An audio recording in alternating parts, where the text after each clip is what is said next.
आऊज़ुबिल्लाहिमिनश्शैतानिर्रजीम बिस्मिल्लाहिर्रहमानिर्रहीम।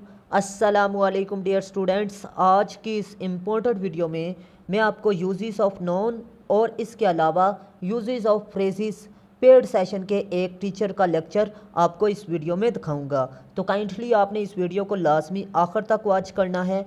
अगर कोई चीज़ समझ में ना आए तो अगेन वीडियो वॉच कीजिएगा। अगर फिर भी ना समझ आए तो थर्ड टाइम आपने लाजमी वीडियो को समाप्त करना है, इंशाल्लाह आपको समझ आ जाएगी। अगर फिर भी नहीं समझ आती तो आप लोग मेरे कमेंट सेक्शन और मेरे व्हाट्सअप नंबर पर भी रब्ता कर सकते हैं, और मेरा व्हाट्सअप नंबर आगे स्क्रीन में शो होगा। और सबसे बड़ी और अहम तरीन बात कि आपको गुड न्यूज़ भी ऐसे के हवाले से इसी वीडियो में दिखाने वाला हूं। तो काइंडली आपने इस वीडियो को लाजमी आखिर तक वॉच करना है, क्योंकि वो वीडियो के आखिर पे मैंने दिखाई है गुड न्यूज़। तो चलते हैं जी नेक्स्ट अपने टॉपिक की तरफ। सबसे पहले जी बात करते हैं जी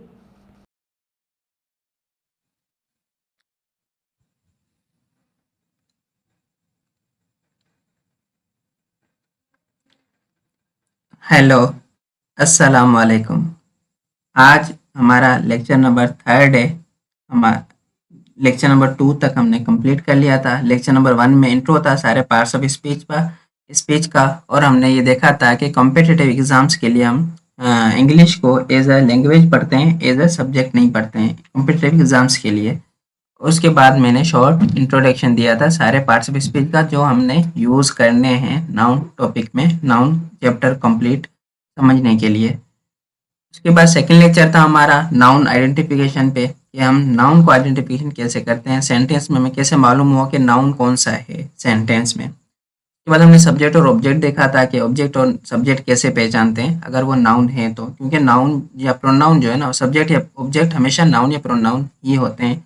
आज हमारा लेक्चर नंबर थर्ड है। आज हमारा लेक्चर नंबर थर्ड है इंग्लिश स्पेशल बैच का। लेक्चर नंबर जो थर्ड है वो है कि identification of noun phrase and clause. Noun phrase और नाउन क्लाउज को हम उनकी आइडेंटिफिकेशन, उनको पहचानना सीखेंगे कि नाउन फ्रेज को हम कैसे पहचानते हैं, नाउन क्लाउज को हम कैसे पहचानते हैं, या कैसे राइट करते हैं, क्योंकि राइट करने में भी स्टूडेंट्स को प्रॉब्लम आती है कि हमें कोई भी सेंटेंस हमें राइट कैसे करना है, राइट करने में और पहचाने कि नाउन फ्रेज और नाउन क्लॉज कैसे होते हैं, क्या होते हैं। सबसे पहले स्टार्ट करते हैं कि identification of noun phrase. Noun phrase की identification, noun phrase identification, noun phrase identification.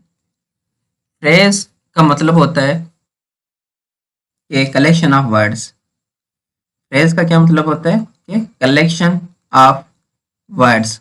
कुछ वर्ड्स की कलेक्शन को कहते हैं फ्रेज बन कहते हैं, यानी दो वर्ड्स हों, तीन वर्ड्स हों, यानी एक वर्ड से ज़्यादा हो, दो वर्ड्स हों, तीन वर्ड्स हों, चार वर्ड्स हों, उन्हें हम क्या कहते हैं, फ्रेज कहते हैं। और फ्रेज में सब्जेक्ट और वर्ब जो है ना, उन पे हम डिस्कस नहीं करते हैं। ना हमें सब्जेक्ट की ज़रूरत होती है, ना हमें वर्ब की ज़रूरत होती है फ्रेज में कोई भी दो वर्ड्स हो सकते हैं, ज़रूरी नहीं कि वो सब्जेक्ट हो या वर्ब हो, ठीक है। तो no subject no verb in phrase में जस्ट हमें वर्ड्स की ज़रूरत होती है कि दो वर्ड्स हों या दो से ज़्यादा वर्ड्स हों, उन्हें हम फ्रेज कहते हैं, क्योंकि कलेक्शन ऑफ वर्ड्स को हम फ्रेज कहते हैं।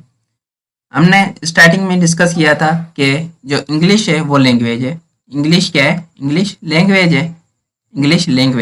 इंग्लिश एक लैंग्वेज है। लैंग्वेज में साउंड्स होती हैं, कितनी 44 होती हैं, ये हमने डिस्कस किया था। साउंड है 44, और उसमें जो साउंड में से जो रिटर्न फॉर्म में आई, जिन्हें हम लेटर कहते हैं, वो कितनी है? 26 हैं। ठीक है। लेटर्स के बाद लेटर जोड़ के क्या बनते हैं? वर्ड्स बनते हैं। ठीक है, वर्ड्स बनते हैं। और वर्ड से क्या बनता है? फ्रेज बनता है। वर्ड्स जोड़ के जो है ना वो फ्रेज बनाते हैं, और फ्रेज प्लस फ्रेज यानी फ्रेज जोड़ के क्या बनाते हैं? क्लॉज बनाते हैं। और क्लॉज से क्या बनता है? सेंटेंस बनता है। ठीक है, सेंटेंस। और सेंटेंस से क्या बनता है? पैराग्राफ बनता है। ये एक सीक्वेंस हमने कोर्स के स्टार्टिंग में हमने पढ़ी थी। ठीक है। उसके बाद अभी हम स्टार्ट करते हैं नाउन फ्रेज पहचानना। मैं एक सेंटेंस राइट करता हूँ। आई होप कि कल वाला लेक्चर आपको आपके माइंड में होगा कि जो नाउन होता है वो रिप्लाई होता है हु का, हुम का और वाट का। जो हु और हुम और वाट का रिप्लाई है उसे हम नाउन या प्रोनाउन कहते हैं, और जो रिप्लाई हो वेन का, वेयर का, हाउ का, इनका जो रिप्लाई हो उसे हम एडवर्ब कहते हैं। तो अभी हम उसी को कंटिन्यू करते हैं, उसी के Faiz sang my favourite song.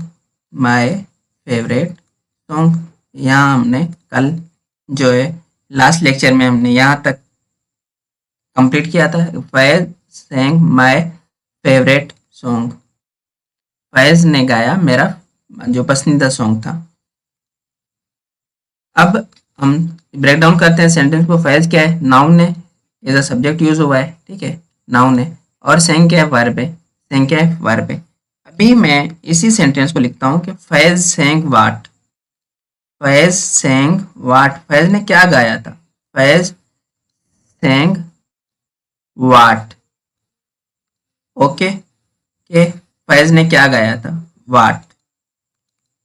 अब जो ये पूरे 3 वर्ड्स हैं, जो यानी my favourite song, my favourite song है ना, वो रिप्लाई है वाट का, वो रिप्लाई है वाट का। क्या फैज सॉन्ग वाट, फैज sang वाट, फैज ने क्या गाया था? Faiz sang my favourite song, Faiz ने गाया मेरा फेवरेट सॉन्ग। तो जो माय फेवरेट सॉन्ग है ना, वो रिप्लाई है किसका? वाट का रिप्लाई है। इनमें जो नाउन है वो क्या है? सॉन्ग जो है वो नाउन है, सॉन्ग जो है वो नाउन है। और फेवरेट क्या है? वो फेवरेट और माय क्या कर रहे हैं? डिटेल ऐड कर रहे हैं, सॉन्ग के बारे में हमें ज्यादा बता रहे हैं। ये हमने कल के लेक्चर नंबर 2 में डिस्कस किया था, ठीक है। तो फेवरेट और माय की पार्ट ऑफ स्पीच क्या हुई? दोनों एडजेक्टिव हैं, दोनों एडजेक्टिव है। और हमने समझा था कि डिटरमिनर और एडजेक्टिव में क्या डिफरेंस है। My favourite song. अब जो नाउन है ना, वो लीडर है, नाउन लीडर है, ठीक है, नाउन लीडर है। एडजेक्टिव और जो फेवरेट और माय हैं वो क्या कर रहे हैं? वो इस लीडर यानी नाउन के बारे में हमें बता रहे हैं। अगर नाउन मिसिंग हो, फॉर एग्जाम्पल कि नाउन मिसिंग हो इस सेंटेंस में कि फैज sang माय फेवरेट, अब ये अधूरी मीनिंग दे रहा है, यानी क्या? इनकम्प्लीट सेंस दे रहा है, तो ये सेंटेंस ही करेक्ट नहीं है। अब जो लीडर है उसके बिना तो ये नहीं, ये सेंटेंस कंप्लीट है, कंप्लीट ही नहीं है। तो इस वजह से हम जो सॉन्ग है, जो नाउन है, उसको हम लीडर कह रहे हैं। वो क्या है? उसे हम लीडर कह रहे हैं। नाउन के बिना जो ये सेंटेंस जो कंप्लीट नहीं हो सकता, जो सेंटेंस को कंप्लीट करने वाला है उसे हम लीडर कहते हैं, वो क्या है? नाउन है। तो जो फैज sang वाट, फैज ने क्या गाया था? Faiz sang my favourite song. और जो वाट का रिप्लाई हो, जो वाट का रिप्लाई हो, उसे हम नाउन कहते हैं। अब ये क्या हुआ? ये कंप्लीट एक नाउन बन गया, ठीक है, नाउन बन गया। अब इसमें जो वर्ड्स हैं ना, वो 3 वर्ड्स हैं। टोटल कितने वर्ड्स हैं? 3 वर्ड्स हैं। एक माय है, दूसरा वर्ड्स फेवरेट है, तीसरा जो वर्ड है वो है सॉन्ग। अब इसमें एक वर्ड तो नहीं है, इसमें 3 वर्ड्स हैं। और हमने ऊपर डिस्कस किया है कि जहाँ जो एक वर्ड से ज्यादा हो, यानी कलेक्शन ऑफ वर्ड्स हो, उसे हम क्या कहते हैं? उन्हें हम कहते हैं फ्रेज, उन्हें हम कहते हैं फ्रेज, उन्हें हम कहते हैं फ्रेज। तो ये क्या बन गई? फ्रेज बन गई, ये एक फ्रेज बन गई, ये एक फ्रेज बन गई। और इस फ्रेज को बनाने वाला कौन है? इस फ्रेज को बनाने वाला कौन है? इस फ्रेज का लीडर कौन है? इस फ्रेज का लीडर जिसके बिना यानी सेंस ही कंप्लीट नहीं होती है, वो है नाउन, वो है नाउन। तो इस फ्रेज को कहते हैं नाउन फ्रेज, यानी जिस फ्रेज में नाउन लीडर हो तो उस फ्रेज को कहा जाता है नाउन फ्रेज। आई होप कि यहाँ तक आपको समझ आ गया होगा नाउन फ्रेज।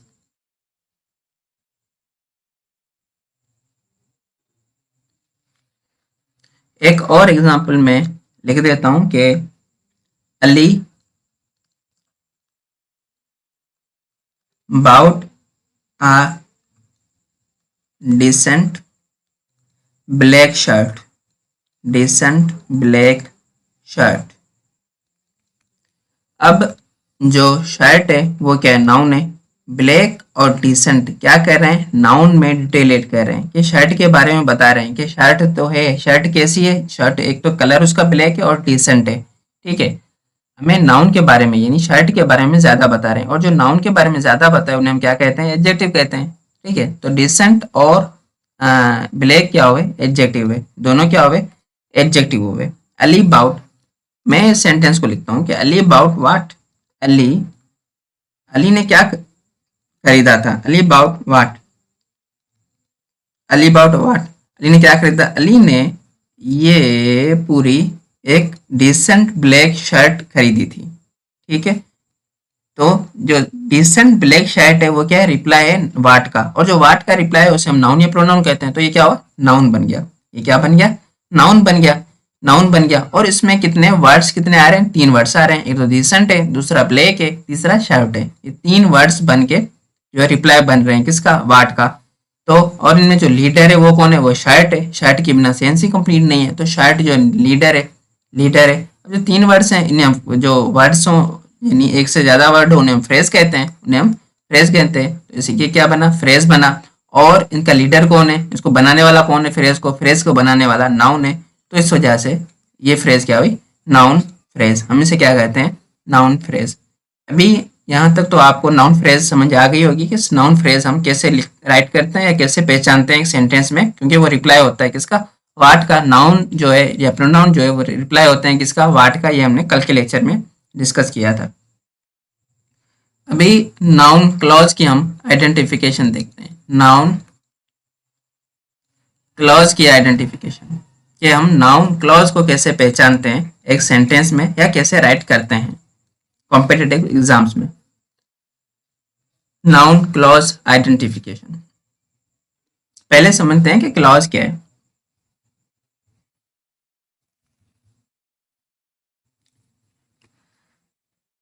इस वाली सीक्वेंस को देख लें जो मैंने लिखवाई है कि इंग्लिश जो है लैंग्वेज है, लैंग्वेज से साउंड, लैंग्वेज जो है साउंड से बनती है, लैंग्वेज से साउंड निकलते हैं, साउंड से लेटर बना, जो रिटर्न फॉर्म में आया उसे हम लेटर कहते हैं, लेटर से वर्ड्स बने, वर्ड से जो है ना वो क्लॉज बनी, वर्ड से सॉरी फ्रेज बना, फ्रेज से क्लॉज बनी, क्लॉज से सेंटेंस बना, और सेंटेंस से जो है वो पैराग्राफ बना। तो हम अभी कौन सी स्टेज पे हैं, अभी हम फ्रेज को समझते हैं कि फ्रेज क्या है।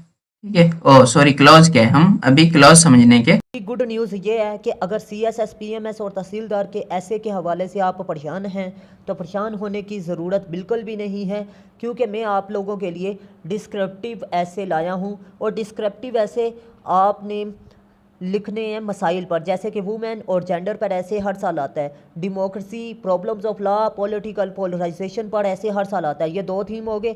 तीसरा थीम एजुकेशन है। एजुकेशन को जिस भी एंगल से आपको पूछे आपने मेरा ऐसे वाला मटेरियल उठा के लिख देना है। ठीक है, उसके बाद चौथा थीम है जी आपका साइंस के मसाइल और आर्टिफिशियल इंटेलिजेंस पर, और 5वां थीम है जी आपका सोशल इवल्स। ठीक है, जो कि करप्शन हो गई, बेरोज़गारी हो गई, महंगाई होगी, इस तरह की। और छठा थीम है करंट अफेयर्स, जैसे कि आप गज़ा के मसाइल देख सकते हैं। इसके अलावा आप देख सकते हैं जी इसराइल और गज़ा, फ़लस्तीन इशू हो गया, कश्मीर इशू हो गया। ठीक है, इस तरह के टॉपिक्स हैं। ये 6 थीम्स मैंने आपको बताई हैं। ये 6 थीम्स अगर आप तैयार कर लेते हैं ऐसे के हवाले से तो आपका ऐसे का पेपर पास हो जाएगा। और ये CSS क्वालिफायर टीचरों से चेकशुदा होंगे।